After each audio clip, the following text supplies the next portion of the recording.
Donc frère, vous devez le savoir, que la dernière chose que vous avez à défendre avec énergie, c'est votre fierté. Écoutez, la fierté de l'homme n'est pas un péché. Être fier n'est pas un péché. Vous comprenez? La fierté est un orgueil positif en tout homme, en tout individu. Être fier ne veut pas dire bien aimé être coupable d'un péché. Non, écoutez, c'est un orgueil positif.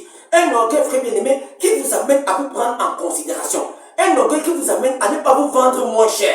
Un orgueil qui vous amène, bien aimé, à considérer votre potentiel. Ce qui fera votre véritable profit, ce ne sont pas les réseaux sociaux, frère. Ce ne sont même pas les structures dans lesquelles vous allez postuler pour les demandes d'emploi, non, frère. Parce que là-bas, on vous dit qu'on recherche un profil. Mais le profil qu'on recherche, c'est un potentiel dont vous seul êtes détenteur. Vous comprenez? Ça veut dire que votre profil est égal à vous et vous êtes égal à ce profil-là. Et c'est ce profil-là que la structure qui veut vous employer recherche.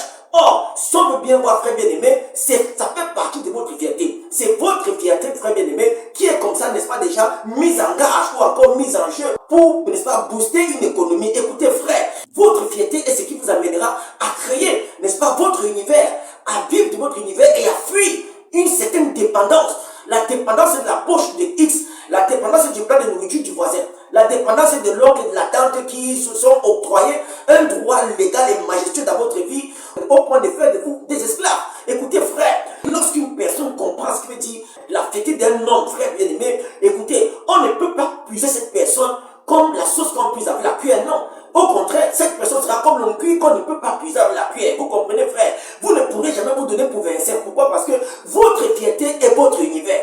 Votre fierté est votre monde. Votre fierté est ce qui fait votre profil. Et votre profil, c'est ce que vous êtes, frère.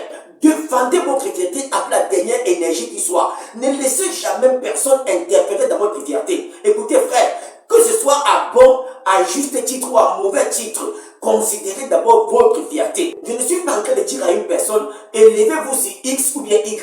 Je ne suis pas en train de dire à une personne, voyez-vous comme étant élevé plus que tel. Non, ce n'est pas ce que je dis. Ça, c'est ce qui veut dire l'orgueil négatif. L'orgueil négatif veut dire se comparer à X, se croire plus élevé que X et autres. Non, frère, la notion de l'autonomisation commence avec la considération de la fierté de soi. Soyez fiers, frère bien-aimé. Indépendamment des conditions dans lesquelles vous vous trouvez, soyez fiers, manifestez votre fierté. Jésus, à un moment donné, frère, pouvait le faire.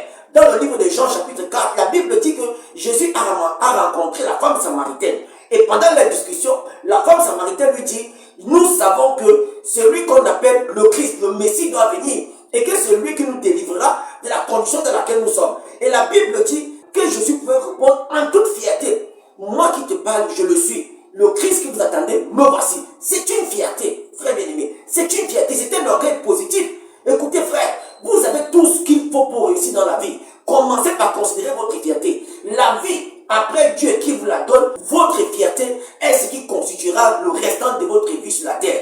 De la manière que vous allez considérer votre fierté, c'est ainsi que vous allez vivre votre vie, bien-aimé, du restant de vos jours sur la terre. Écoutez, vous n'êtes pas n'importe qui. Vous n'êtes pas ramassable avec la cuillère, frère. Vous n'êtes même pas non plus qu'on mange avec les mains. Écoutez, frère, considérez votre fierté et le reste s'en suivra. Dieu vous bénisse. Ne vous comparez à personne.